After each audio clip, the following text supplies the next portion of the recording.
보면 엄청난 손실이죠. 그래서 이 문제가 굉장히 저는 심각한 문제라고 생각을 하고요. 자, 그래서 이거가 연결되어 있지만 자율적인 아이로 이제 키우는 일이 되게 중요한데, 제가 여러분들한테 한번 질문 던져볼게요. 고래를 춤추는 게 뭘까요? 네. 칭찬이라면 제가 이 문제를 가져오진 않았겠죠, 그죠? 네. 자, 제가 다음 말씀드리지 않을게요.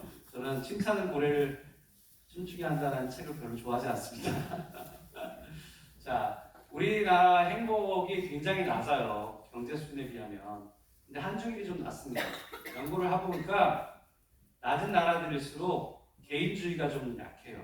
개인주의는 인기주의가 아닙니다. 개인주의는 자기 스스로 결정하고 그거에 대해서 책임을 지고 이건 내가 좋아서 하는 거야 라고 하는 느낌이에요. 그게 되게 낮은 나라일수록 행복감이 떨어지는 겁니다. 무기력한 아이들을 우리가 원하지는 않는데, 그러니까 뭔가 동기를 가지고 뭔가 아이들이 잘하면 좋잖아요. 엄마가 시키는 일이 아니라 아이들이 스스로 뭔가를 발견해서 하는 거라면 최고지 않습니까? 그래서 우리가 보통 동기를 내재 동기, 외재 동기라고 얘기하잖아요. 내재 동기는 그냥 얘가 좋아서 하는 거예요. 즐겁고 의미 있다고 생각해요. 외재 동기는 엄마가 상주니까 아빠한테 혼나지 않으려고 뭐 그런 것들이에요. 상주니까 하는 거예요. 그게 외재 동기죠.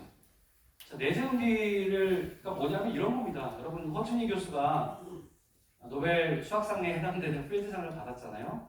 여기 보세요. 수학이 무슨 국가의 경쟁력을 높이는 거기 때문에 제가 열심히 하면 되는 거 아니고요. 수학은 자신이 얼마나 깊이 생각할 수 있는지 끊임없이 테스트하기 때문에 매력적이라고 얘기하고 있어요. 이분한테 수학을 못하게 하면 너무너무 힘들 거예요. 수학을 못하게 하고 월급을 10배로 주겠다 그러면 이분은 나 그런 거 싫어요 이렇게 얘기할 거예요. 왜냐하면 이게 너무 즐겁기 때문에 하는 거죠. 상을 받았는데 이제 상 받았는데 전화 왔잖아요. 아내를 깨워낼지 말할지 하다가 깨웠다는 거죠. 그러니까 아내가 그럴 줄 알았어 하고 잡아버렸다는 거죠. 너무 쿨하지 않습니까? 자, 이게 바로 내재 동기입니다. 그냥 이분은 상을 받기 위해서 하는 게 아니고 그냥 좋아서 하는 거죠. 우리 아이들도 그렇게 했으면 좋겠는데, 우리 피사 같은 전 세계 표준화된 시험을 보면 우리가 전 세계에서 참 잘해요. 근데 여기 보세요. 수학 너 재밌어서 하니? 아니요. 꼴등이에요. 너 이거 나중에 써먹을 것 같아? 모르겠는데. 그리고 나서 전 세계 3등하면 뭐합니까? 그것도 가장 많은 시간을 들여서 매일매일 공부하고 전 세계 3등하고 어디가 써먹을지도 모르고 재미도 없는 일을 우리가 하고 있어요. 이게 내재 동기가 지나치게 부족한, 그걸 격려하지 못하는 사회라고 생각합니다. 저는 외재 동기를 비판하지는 않습니다. 외재 동기도 필요해요. 하지만 우리 사회가 너무 지나치게 외재 동기 중심으로 돌아가는 게 아닌가 이렇게 생각하는 거죠. 자율성이 인간을 행복하게 하는 데서 가장 어떻게 보면은 세 가지 중에 하나라는 겁니다. 유능하면 필요하죠. 관계도 좋아야 돼요. 하지만 자율성이 떨어지면 난 로봇 같은 거죠. 아이들한테 여러분 방이 너무 지저분해가지고 참다 얘기하잖아요. 방금 치우면 안 되겠는데. 근데 그 아이는 드디어 치우려고 했어요. 자율적으로. 근데 엄마가 치우라고 말하는 순간 하기 싫어요. 똑같은 거. 인간은 모두 다 똑같아. 인간은 누가 시켜서 하는 일은 자기가 로봇 같다고 생각하기 때문에 행복할 수가 없는 거거든요.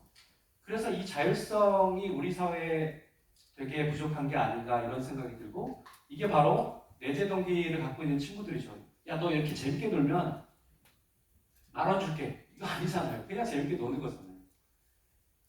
그래서 그런 아이들은, 훼손된 아이들은 스스로 하지 않고 호기심도 없고 성장하지 않고 불행합니다. 그래서 우리가 어떻게 하면 아이들에게 동기를 부여할까라고 하는 그냥 이 클리셰 같은 말은 저는 틀렸다고 생각해요. 어떻게 하면 스스로 동기를 갈 수 있는 조건을 만들 수 있을까? 이게 더 중요한 질문이라고 생각이 듭니다. 그럼 다시 한번 질문해 볼게요. 고래를 춤추게 되면 뭡니까? 아직도 칭찬은 아니시죠? 자료집에는 제가 뺐어요, 일부러. 제가 들은 대답 중에서 정말 기가 막힌 대답이 있어요. 바다라고 하는 겁니다. 그냥 바다를 만들어주면 자유롭게 놀 수 있는 거잖아요. 저는 불통이 그렇게 어려운 것을 찾을 필요가 없다고 생각합니다. 우리는 자율적인 존재고요. 뭔가 하고 싶어요. 그냥 놀고 싶어요. 놀면서 우리가 배우고 싶어요.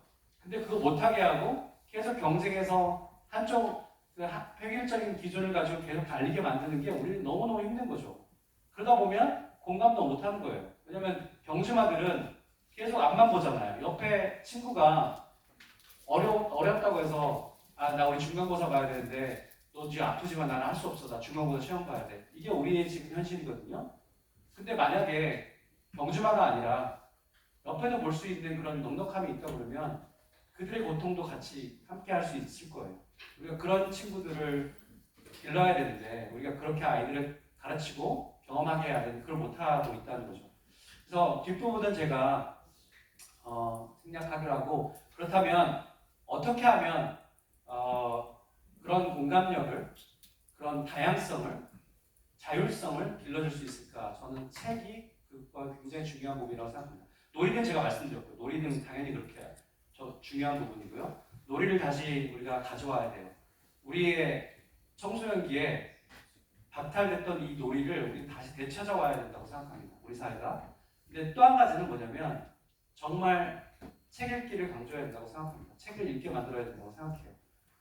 책은 우리를 유능하게 만들어준다는 것에 대해서는 누구도 의심하지 않을 거예요. 근데 책 읽기에 대한 수많은 연구들은 책은 좋은 스토리를 읽고 그걸 이해하려고 노력하고 또 저자의 관점이 무엇인가를 파악하는 그 과정에서 공감력과 다양성의 그런 체험을 한다는 사실들이 많이 발표됐습니다. 그래서 우리가 오늘 교보문고에서 하는 것 때문이 아니라 정말 책 읽기가 너무 중요하기 때문에 그래서 공감 관계를 넓힐 수 있고 다양성을 넓힐 수 있고 불통을 소통으로 만들 수 있는 것이기 때문에 책을 읽다 보면 여러분 수많은 인생들이 나오잖아요. 여기 옆에서 지금 우리를 힘들게 하는 이 불통의 그 사람들을 가만히 보고 있으면 책을 보고 우리가 이런 인생도 있는데 이걸 우리가 왜 너무 이렇게 약한 거 아니야? 이런 생각할 수 있잖아요. 그렇기 때문에 책 읽기가 너무너무 중요하다 이런 말씀을 끝으로 드리도록 하겠습니다. 감사합니다.